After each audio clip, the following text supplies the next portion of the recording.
Purple love present कहानी hostel वाला प्यार। ये कहानी है अनम और नेहा की। दोनों साथ में इंजीनियरिंग कर रहे थे और कॉलेज के हॉस्टल में रहते थे, लेकिन दोनों के रूम अलग अलग थे।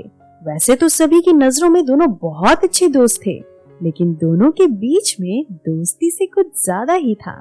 और ये बात उनके ग्रुप की सिर्फ 2 लड़कियों को पता थी, और लकीली वो दोनों उनकी रूममेट्स थी, जो उन्हें काफी सपोर्ट भी करती थी।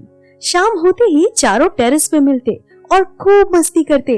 शाम ढलते ही अनम और नेहा कैंपस में वॉक के लिए निकल जाती।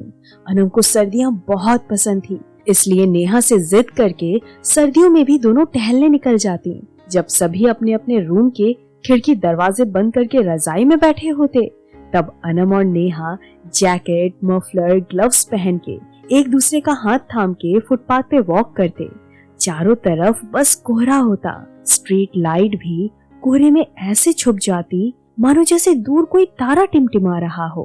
एक शाम दोनों ऐसे ही वॉक कर रहे थे, तभी अनम के मोबाइल पे किसी का मैसेज आया। उसने देखा कि जीनत का मैसेज है। जीनत अनम की एक्स गर्लफ्रेंड थी, लेकिन उन दोनों का रिलेशनशिप बहुत टॉक्सिक था। जीनत एक साइको टाइप की लड़की थी। बात बात पे वो अनम को ब्लैकमेल करती, किसी और से बात नहीं करने देती। अगर बिना उसे बताए अनम कहीं चली जाती तो उस पे बहुत चिल्लाती। एक बार अनम क्लास की किसी लड़की से नोट्स ले रही थी और तब जीनत ने उसे देख लिया। बाद में जीनत जब अनम से मिली तो उसने उसे बड़ी रूडली बोला, और कितनी लड़कियों के साथ अय्याशी करनी है तुम्हें? एक से जी नहीं भरता है क्या तुम्हारा? अनम ने उसकी तरफ देखा और कहा, कैसे बोल रही हो जीनत तुम? मैं तो बस सिर्फ नोट्स ले रही थी। जीनत गुस्से में जवाब देती है, मुझे पागल जरा कम ही बनाओ। मैंने देखा तुम कैसे हंस हंस के बात कर रही थी। तेरे को बस ना आशिकी करनी है। इस बार अनम का कंट्रोल खो गया और वो चिल्ला के बोली, बस जीनत, मैं तुम्हें कुछ नहीं बोलती, कभी उल्टा जवाब नहीं देती। जो बोलती हूँ वो करती हूँ, फिर भी तुम मुझ पे शक करती हो। यू नो जीनत, तुम मुझे कोई प्यार व्यार नहीं करती, तुम बस मुझे कैद करके रखना चाहती हो, मुझ पे कंट्रोल करना चाहती हो। अनम का ये रवैया देखकर जीनत को गुस्सा आ जाता है और वो अनम को एक जोर से थप्पड़ मारती है और वहाँ से चली जाती है। अनम अपने गाल पर हाथ रखकर वहीं बैठ जाती है और तेज तेज रोने लगती है। जीनत ने उसे इतनी तेज मारा था कि उसके मुंह से खून तक निकलने लगा था। अनम के पूरे हाथ में ब्लड ही ब्लड था और घंटों तक वो वहाँ बैठी रोती रही। उसे कुछ समझ ही नहीं आ रहा था कि आखिर क्या करे वो। उसे घुटन सी हो रही थी।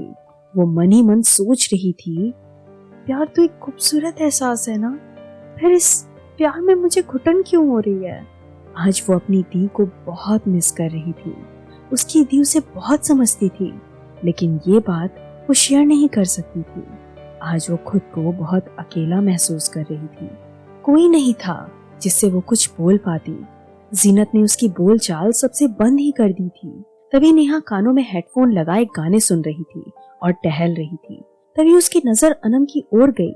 उसके रोने की आवाज तो उसे सुनाई नहीं दे रही थी, लेकिन उसके हाथ में खून देखकर वो दौड़कर उसके पास जाती है और उसके सामने बैठ जाती है।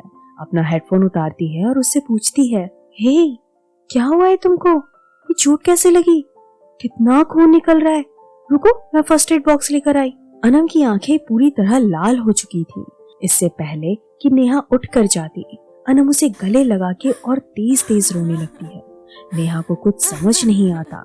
अनम को इस तरह रोता देख वो भी उसे हक कर लेती है और प्यार से उसके सर को सहलाती है और कहती है, हे मत परेशान हो, ठीक हो जाएगा सब, बस अब और मत रो। अनम उसे बहुत कस के पकड़ी होती है और खूब रोती है, मानो उसके मन में जो इतने वक्त से भरा है वो सब निकाल देना चाहती थी।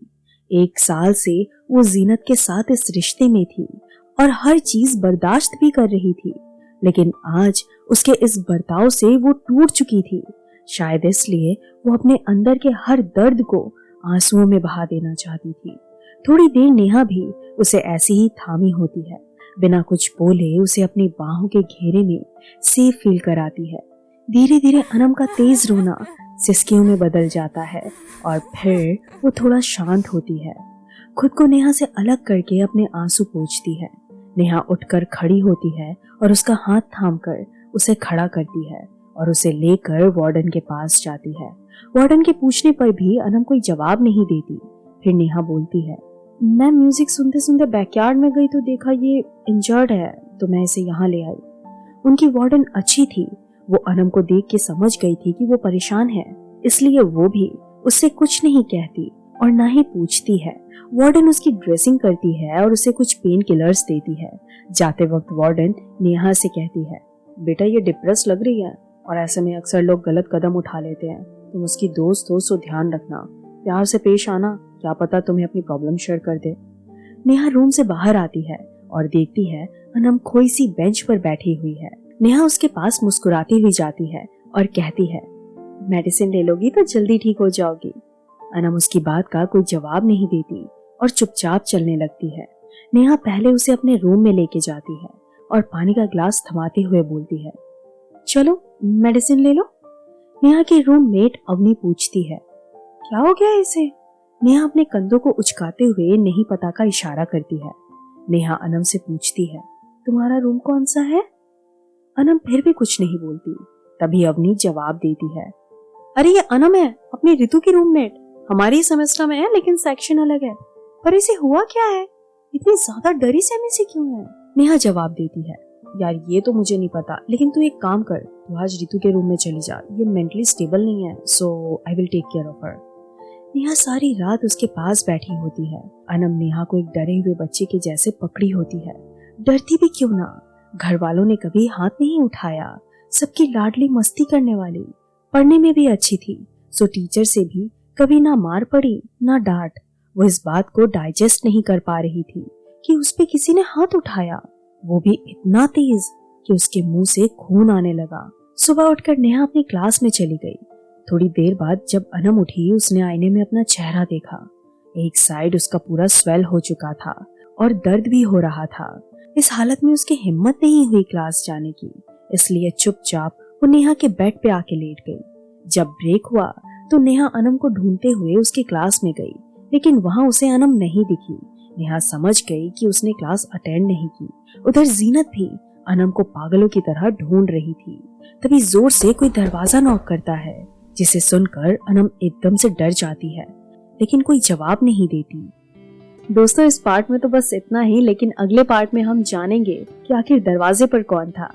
क्या नेहा अनम को जीनत से बचा पाएगी और कैसे नेहा अनम की उस सिचुएशन में हेल्प करेगी। तो इसलिए हमारे साथ बने रहिए। मुझे पता है अभी तक आपने चैनल को सब्सक्राइब नहीं किया है, जल्दी से कर दीजिए और बेल आइकन को भी प्रेस कर दीजिए ताकि नेक्स्ट पार्ट की नोटिफिकेशन आपको मिल जाए। Till then stay tuned with us.